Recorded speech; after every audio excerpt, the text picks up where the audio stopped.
சுமையாய் இராதே என்ற முதல் வாசகத்தில் தெசலோனிக்கேயருக்கு எழுதிய முதல் திருமுகத்தில் யாருக்கும் நாங்கள் சுமையாய் இருக்க விரும்பவில்லை என்ற ஒரு வார்த்தையை தூய பவுல் பயன்படுத்துகின்றார்.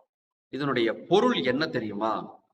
நாம் யாருக்கும் சார்ந்து இருக்கக்கூடாது என்பதுதான் ஆழ்ந்த பொருள். கடவுள் நம்மை நல்ல நிலையில் தானே படைத்திருக்கின்றார். எல்லா மனிதர்களைப் போலவும் 2 கை 2 கால்கள் நல்ல உடல் நலத்தோடு படைத்திருக்கின்றார் என்கின்ற பொழுது சிலர் என்ன செய்கின்றோம் தெரியுமா? மற்றவர்களை சார்ந்து கொண்டே நாம் உழைக்காமல் வாழ்ந்து கொண்டிருக்கின்றோம். அப்படி செய்யும் பொழுது நாம் பிறருக்கு சுமையாய் இருக்கின்றோம் என்பது பொருள்.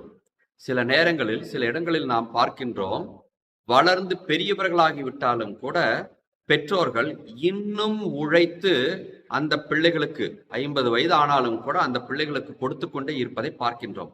அப்படி என்றால் என்ன பொருள்? பெற்றோர்கள் உழைத்து கொண்டே இருக்கின்றார்கள், குழந்தைகள் உட்கார்ந்து உண்கிறார்கள் என்றால் இந்த குழந்தை பெற்றோருக்கு சுமையாய் இருக்கிறது என்பது பொருள். இது நல்ல சுமையா என்றால் இல்லை, இது தேவையில்லாத சுமை என்பதை நாம் உணர்ந்து கொள்ள வேண்டும்.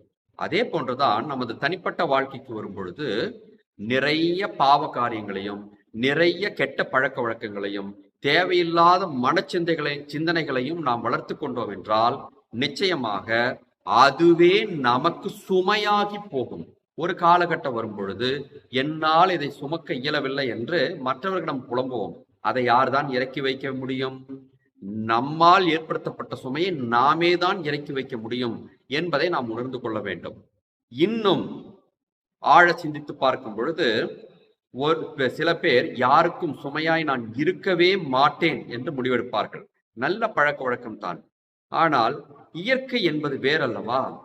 வயதான காலம் என்று ஒன்று வரும் பொழுது பல பெரியவர்கள் என்னை சந்தித்து பேசும் பொழுது, நான் யாருக்கும் சுமையாக இருக்கக்கூடாது ஃபாதர், நல்ல நிலையில் இருக்கும் பொழுது கடவுளிடம் போய் சேர்ந்து விட வேண்டும் என்று கேட்பார்கள். அப்படி என்றால் கிடையில் படுத்து சிறிது சிறிதாக அணுவாக உயிர் போகக்கூடாது என்பது அவர்களது விருப்பம். நல்ல சிந்தனைத்தான்.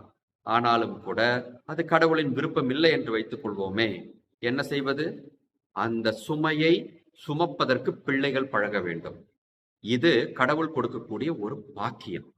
உணர்ந்து பார்த்தவர்களாய் நாம் யாருக்கும் சுமையாக இருக்கக்கூடாது. இயற்கையிலேயே சுமையாக நாம் இருந்து விட்டோம் என்றால் அந்த சுமையை சுமப்பதற்கு பெற்ற பிள்ளைகள் தயாராக இருக்க வேண்டும்.